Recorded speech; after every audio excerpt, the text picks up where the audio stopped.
Hey fiddle players, how you doing? I want to thank Mike for asking me to come on and give you a little update. I decided I'm going to use my time to give you a play along lesson.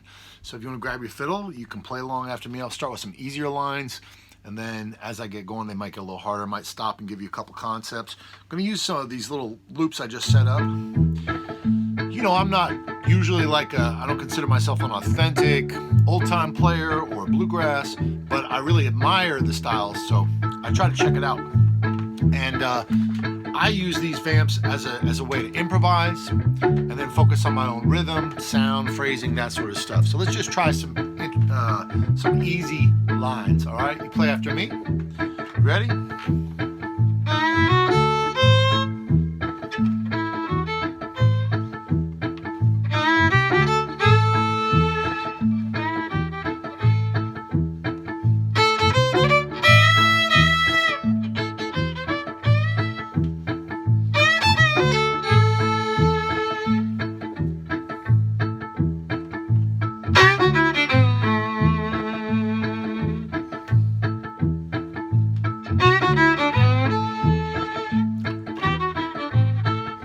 Starting on A.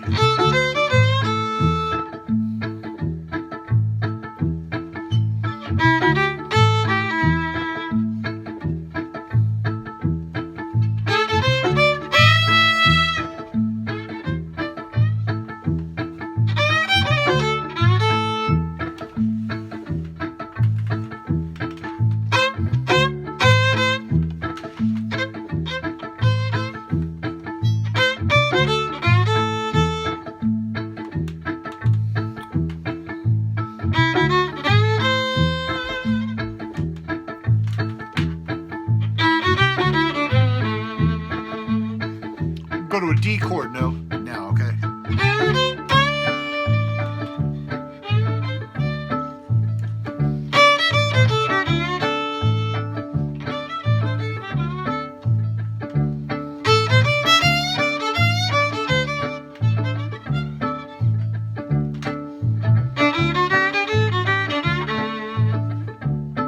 Let's go to G.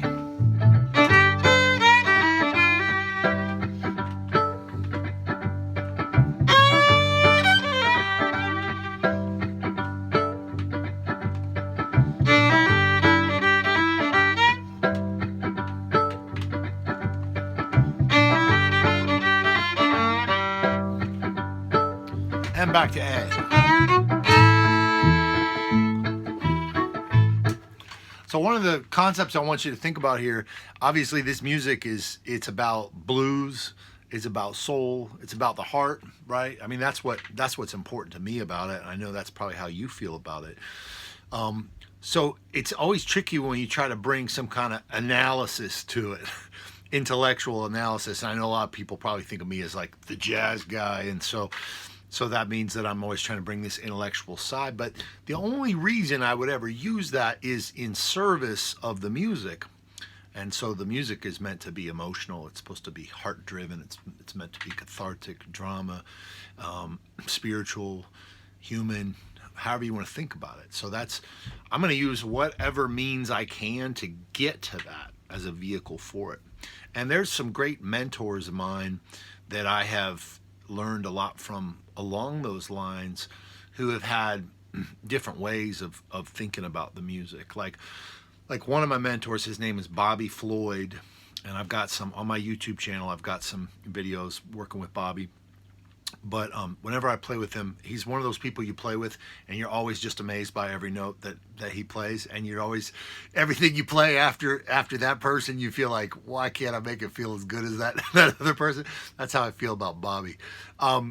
But he has a tradition playing in the church on B3 organ and piano, and a lot of times I would ask him an intellectual question, like, what were you thinking right there? What scale were you thinking about, Bobby? And he's like, well, I wasn't really thinking about a scale. I was listening for the spirit. Or he would say, I was just trying to play something in the pocket and make it feel good. Things like that. And I think that there's a lot of crossover there in fiddle styles, you know, where we want to think about that. But also we can be in service to it if we try to think sometimes. So for me, one of the things I think about is rhythm. because I think it's important to be in rhythm. So, but if we have a specific rhythm in mind, then we can put the notes to it. So like da ga da ga ga. Let's try that rhythm. And you can play it back to me, but you'll just know now that I'm thinking about that rhythm, but I'll change the notes that go with it, right? So, so just play after me, but now you'll know what I'm thinking about. Same rhythm, different notes.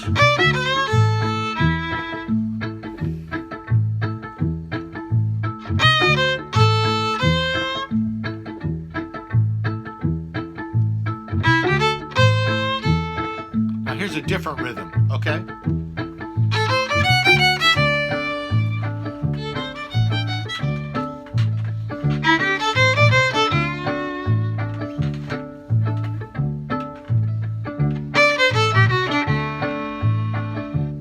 I changed it a little bit, sorry.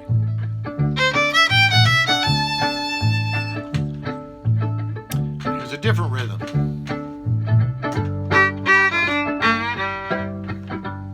You play.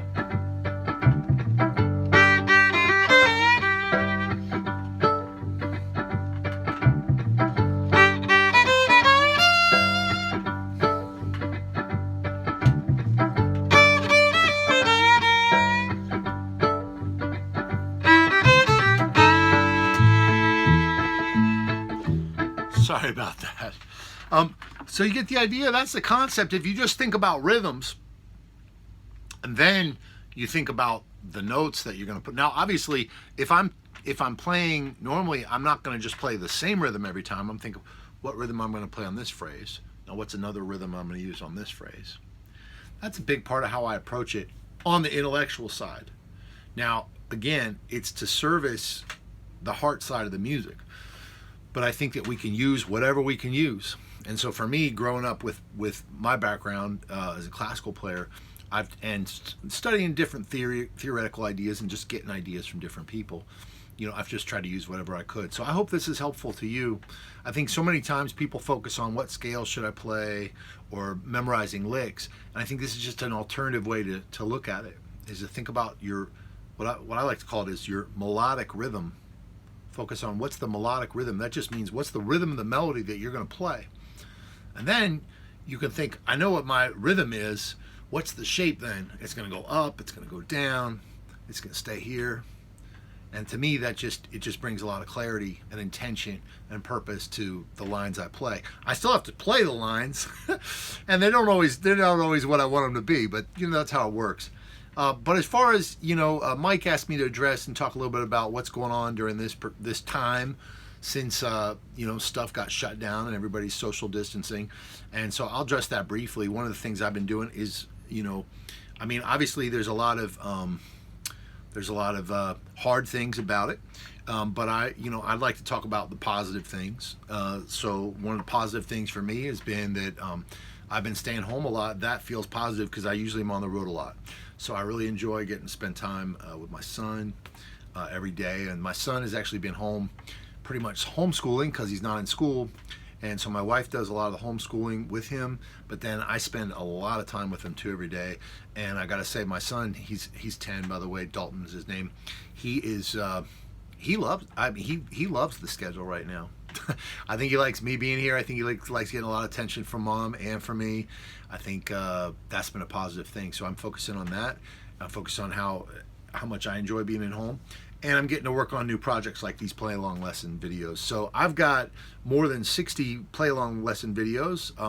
You'll probably find a link to it, or you just go to my YouTube. It's Christian Howe's Tube, and you'll find the play-along lesson videos. I put them for different levels. So, and real advanced, and then also for beginners and stuff like that. So you can check them out. And it's like I've got one on bluegrass, but I've also got like bossa nova and swing and reggae and doo-wop and these kinds of things. And the other thing is that I've been trying to open up and just provide more value to people however I can, because I know people need online learning, and I've been doing it for the last 15 years, so I'm ready to do that. So I opened up the doors for people to get a free trial, which is a 30-day free trial in my private online studio. And so right now you can do that if you want. And also every new member gets a free private lesson with me on Skype. So I'm doing that right now. I don't always do it, but I thought I would just do it for a while. So those are the things that I've been doing. And I hope that these play along lessons are cool for you. I'm going to give you just a few more licks to play along with me, all right? And thanks again to Mike for asking me to be a part of this and for all he's doing for the fiddle community. All right, let's go to D.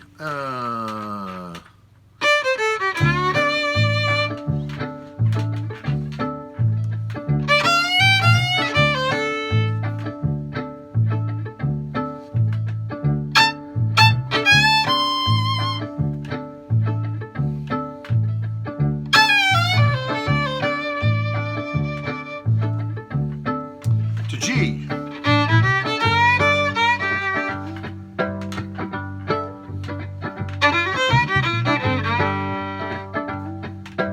Let's do that lick up the octave. Let's say.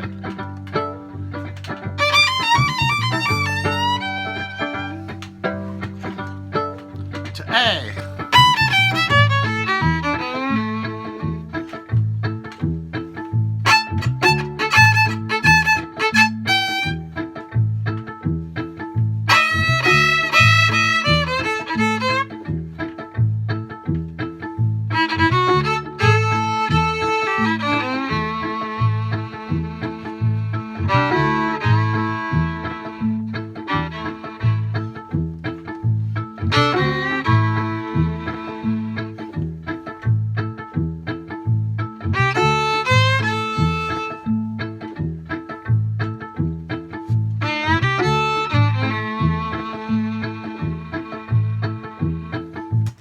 All right, thanks, y'all. Stay in touch, all right? Reach out, check the links, and I hope to see y'all soon. Take care.